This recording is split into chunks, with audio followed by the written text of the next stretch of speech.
असे संत ज्ञानेश्वर म्हणतात. पण हे सामर्थ्य वाटेल त्यांच्या वाणीतून किंवा वाटेल त्यांच्या मुखातून थोडीच ना अमृताशी पैंज जिंकू शकणार आहे. जसे हे सामर्थ्य ज्ञानेश्वरांच्या ज्ञानेश्वरीत आहे, तसेच गुरुजींच्या श्यामच्या आईमध्ये देखील आहे. मी पूजा संदीप पाटील, विवेकानंद विद्यालयाची विद्यार्थिनी, आपणासमोर याच एका महाकाव्यातील एक कथा सादर करणार आहे. श्याम जेव्हा 13-14 वर्षांचा असताना बाबांनी त्याला इंग्रजी शिकण्यासाठी दापोलीला इंग्रजी शाळेत टाकले. श्याम दर शनिवारी रविवारी आपल्या घरी येत असे. असंच एका शनिवारी तो घरी येण्यास निघाला. त्याच दिवशी जणू तो आई वडिलांच्या प्रेमाचा भुकेला झाला होता. तो रस्त्याने येता येता बऱ्याचदा रडला. त्या गावाकडे जाताना जंगलात एक विहीर लागायची. त्या विहिरीकडे लोक म्हणायचे की एक पूर्ण वरातच्या वरात गायब झाली होती. ती विहीर जशी जशी जवळ यायची तसा तसा श्याम पळ काढायचा. पुढचं गाव येईपर्यंत तो काही थांबेना. पुढे एका गावात थांबून त्याने पाणी प्यायलं. तो ज्या विहिरीवर पाणी पित होता ती एक घोड विहीर होती.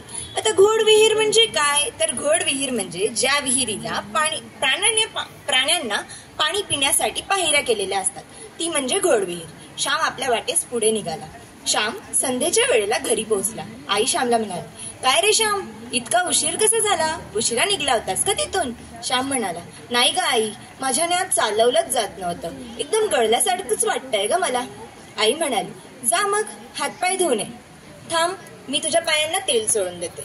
आई श्यामच्या पायांना तेल चोळत होती आणि श्याम आईकडे प्रेमळ हृदयाने पाहत होता. श्याम हातपाय धुवून आईकडे येऊन बसला. त्याने आईला घट्ट मिठी मारली आणि श्यामचा हुंडका फुटला. श्यामला रडताना पाहून आईला देखील रडू आले. आईने तिचे अश्रू पुसले, सोबतच श्यामचे देखील, तिच्या पदराने श्यामचे देखील अश्रू पुसले. तोपर्यंत बाबा घरात आले.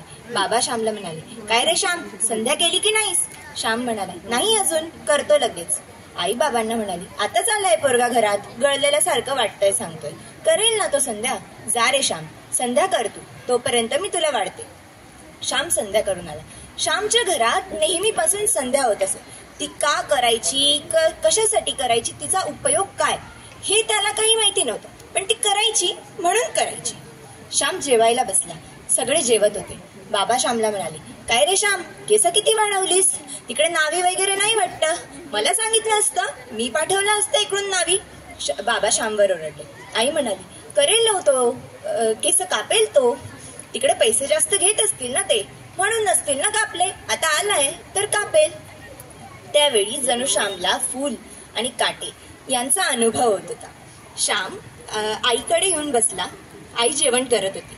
श्याम आईला म्हणाला, आई, माझं येणं कदाचित बाबांना चांगलं नाही ग वाटलं. मी उद्या निघून जाईल. मी उद्या निघेलच. आई श्यामला म्हणाली, नाही रे श्याम, अरे आई वडील तुम्हाला इतकं प्रेम करतात, वाढवतात, तुमच्या शिक्षणावर इतका पैसा घालतात, व यात त्यांना इतकाही हक्क नाही का की ते तुम्हाला रागवू शकतात, समजावू शकतात? अरे ते तुझा चांगलाच विचार करतात ना रे, म्हणून तर ते तुला बोलले. कदाचित त्यावेळेला आईला श्यामला समजवता आले नसावे, म्हणून श्यामने ठरवलं होतं, जायचं म्हणजे जायचं. रात्री सगळे झोपले. श्यामला काही झोप लागत नव्हती. मध्यरात्री कधीतरी त्याला झोप आली. सकाळी आईच्या ओवीच्या आवाजाने श्यामची झोप मोडली. श्याम जाऊन नाव्याला बोलवून आणले. नावी म्हणाला, काय रे श्याम, तिकडे केस नाही का कापली? श्याम म्हणाला, नाही ना काका, तुमचा हात खूप हलका आहे हो, तिकडची लोक खूप रडवतात. हे ऐकून थोडं नाव्यालाही बरं वाटलं. सगळी जेवायला बसली. बाबांनी आज केळफुलं आणली होती आणि आईला सांगितलं होतं, केळफुलाची भाजी कर आज. श्यामला खूप आवडते. सगळ्यांची जेवणं झाली. धन्यवाद. छान.